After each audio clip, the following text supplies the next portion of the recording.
Hi மக்களே, எல்லாருக்கும் வணக்கம். இது பார்த்தீங்கன்னா வியாழக்கிழமை எடுத்த வீடியோ. வியாழக்கிழமை பசங்களுக்கு கவர்மெண்ட் ஹாலிடே அன்றைக்கி எடுத்த வீடியோ. அன்றைக்கி இப்போ தான் சரியான வேலைங்க. பசங்க வீட்டில் இருந்தாலே பயங்கரமான வேலை இருக்கும். சரியான சாமான் அவ்வளோ சாமான் இருந்தது. வெளியே எடுத்து போட்டு கழுவிட்டு நிறைய துணி நிறைய இருந்தது. ஒயிட் ஷர்ட், ஹஸ்பண்ட் வந்து கார் ஓட்டுறதுனால ஒயிட் ஷர்ட்டு ஒயிட் பேண்ட் தான் யூஸ் பண்ணுவாங்க. ஒயிட் பேண்ட்டுங்க. யாரெல்லாம் ஒயிட் பேண்ட்டு ஒயிட் ஷர்ட் துவைக்கிறீங்களோ எனக்கு கொஞ்சம் கமெண்ட் பண்ணுங்கள். ரொம்ப கஷ்டங்க. ஒயிட் ஷர்ட்டு ஒயிட் பேண்ட்டு துவைக்கிறவங்களாம் ரொம்ப பாவம். முடியாதுங்க, ஓரளவுக்கு தான் துவைக்க முடியும். அந்த கையெல்லாம் ரொம்ப பெயின் ஓவராகிடும்.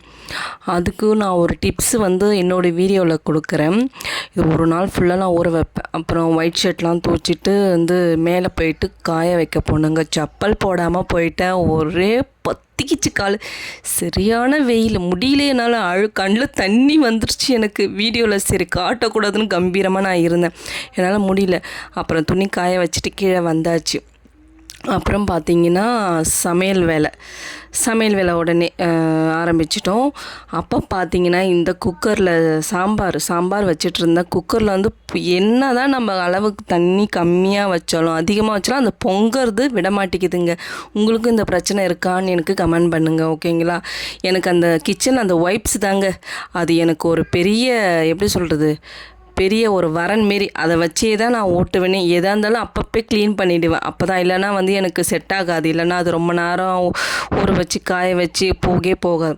இன்றைக்கி பார்த்தீங்கன்னா சாதம் வடிக்கிறப்ப யாரெல்லாம் இந்தமாரி ஒருத்தவங்க கிளாஸ் சொருவாங்க, ஒருத்தவங்க வந்து கரண்டி சொருவாங்க, இன்னொருத்தவங்க பார்த்தீங்கன்னா வேறு எதனா எதனா ஒன்று அது நிற்கிறதுக்கு சாப்பாடு கீழே செந்தாத அளவுக்கு நிற்கிறதுக்கு எதனா சொல்லுவாங்க. நான் வந்து என்ன சொல்லுவேன்னா, அந்த லெமன் பிழியும்ல, ஜூஸ் போடுவோம்ல, அது சொருவேன். எனக்கு அதுதான் கரெக்டாக செட் ஆகும். நீங்களும் அந்தமாரி பண்ணுவீங்களான்னு எனக்கு கமெண்ட் பண்ணுங்கள். அப்புறம் பார்த்தீங்கன்னா சாம்பார் வச்சாச்சு. இந்த சைடில் பார்த்தீங்கன்னா வாழைக்காய் பொரியல் பண்ணேன். அதுக்கப்புறம் முட்டை வச்சு அதையும் இந்த மீன் மாரி ஃப்ரை பண்ணுவாங்களா, அது பண்ணேன். அது மாதிரி பார்த்திங்கன்னா சாம்பாரில் வந்து நான் லாஸ்ட்டில் அந்த கடுகு இதெல்லாம் தாளிக்கிறப்ப பூண்டு நசுக்கி போடுவேன்.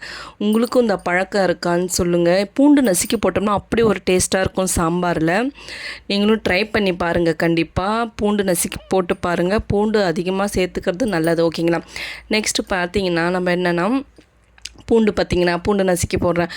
அப்புறம் வந்து இதில் நான் இது பண்ணிவிட்டு வாழைக்காய் நல்லா ஃப்ரை பண்ணி முடிச்சிட்டோன்னே இந்த சாம்பார் எல்லாம் தாளித்து விட்டோன்னு சாம்பாரை ஊற்றினோம் பாருங்கள், அது ஒரு காலக்கொடுமை.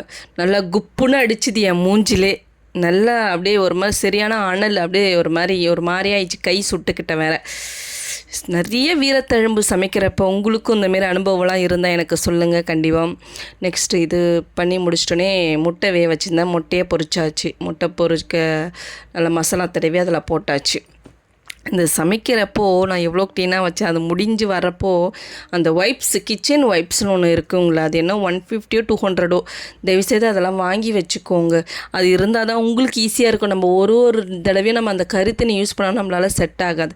நெக்ஸ்ட்டு பார்த்திங்கன்னா சமைச்சு முடிச்சாச்சு, சாப்பிட உக்காஞ்சாச்சு. நாங்கள் 2 பேரும், அவங்க அப்பாவும் பெரிய பொண்ணு டியூஷன் போயிருந்தா, அவங்க அப்பா கூப்பிட போயிருந்தாங்க. அதனால் எங்களுக்கு பசி தாங்கலைன்னா வேலை செஞ்சிடல, சாப்பாடு போட்டு சாப்பிட்டாச்சு. ஒயிட் ரைஸு, சாம்பார், முட்டை அந்த ஃப்ரை பண்ணது, அப்புறம் வந்து வாழைக்காய் பொரியல் எல்லாத்தையும் சாப்பிட்டு முடிச்சுட்டு, அன்றைக்கி லீவ் ஆச்சு. பசங்க விடுவாங்களா, வெளியே போகணுன்னு ஒரே இடம். அவங்க அப்பாக்கா இன்றைக்கி லீவ் இல்லை, அவங்க டியூட்டிக்கு போயிட்டாங்க. வீட்டில் கொஞ்சம் நேரம் தான் லஞ்சுக்கு மட்டும் வந்தாங்க, டியூட்டிக்கு போயிட்டாங்க. ஒன்றே சரி எங்கே போகணும்னு சொல்லி பக்கத்தில் இருக்க பார்க் இருந்தது, பார்க்குக்கு கூப்பிட்டு போனோடனே எவ்வளோ ஆட்டம் பாருங்கள். எப்படி ஒரு ஜாலி பசங்களுக்கு. என்னை தூங்க கூட விடல அன்றைக்கி.